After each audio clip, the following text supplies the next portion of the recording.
बांग्लादेश इस समय आरक्षण जनित हिंसा में जल रहा है। सड़कों पर लोग प्रदर्शन कर रहे हैं। इस बीच खबर है कि भारत बांग्लादेश में रह रहे अपने नागरिकों को वहां से वापस भारत बुला रहा है।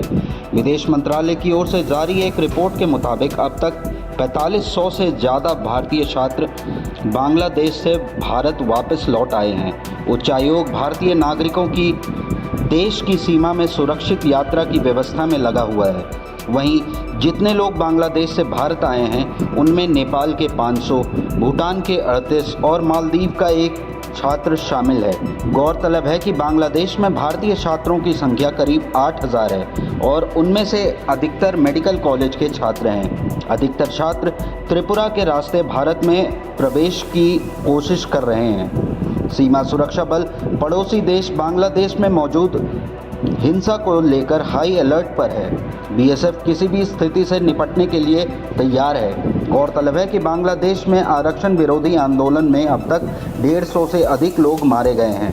हालात को देखते हुए वहां कर्फ्यू लगा दिया गया है। बीएसएफ के त्रिपुरा फ्रंटियर के महानिदेशक पटेल पीयूष पुरुषोत्तम दास ने मीडिया से बात करते हुए कहा कि बड़ी संख्या में बीएसएफ के जवानों को सीमा पर भेजा जा रहा है। लगातार हिंसा के बीच बांग्लादेश के सुप्रीम कोर्ट ने रविवार को सरकारी नौकरियों में आरक्षण घटा दिया है।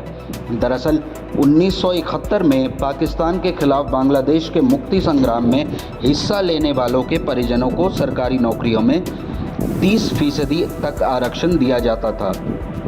इधर नौकरियों की कमी से गुस्साए प्रदर्शनकारी उस प्रणाली को ख़त्म करने की मांग कर रहे थे। इससे पहले साल 2018 में बड़े पैमाने पर छात्रों के विरोध प्रदर्शनों के बाद सरकार ने इस पर रोक लगा दी थी। इसके बाद इसी साल जून में बांग्लादेश हाई कोर्ट ने फिर से आरक्षण को बहाल कर दिया था।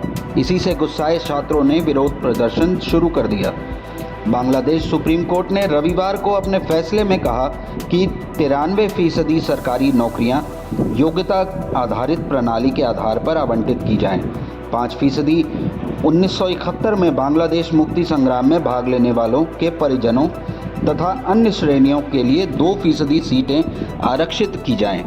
बांग्लादेश में सरकारी नौकरियों में आरक्षण व्यवस्था में सुधार की मांग को लेकर कई दिनों से प्रदर्शन हो रहे थे और हालात बिगड़ने पर शनिवार को पूरे देश में कठोर कर्फ्यू लगा दिया गया है।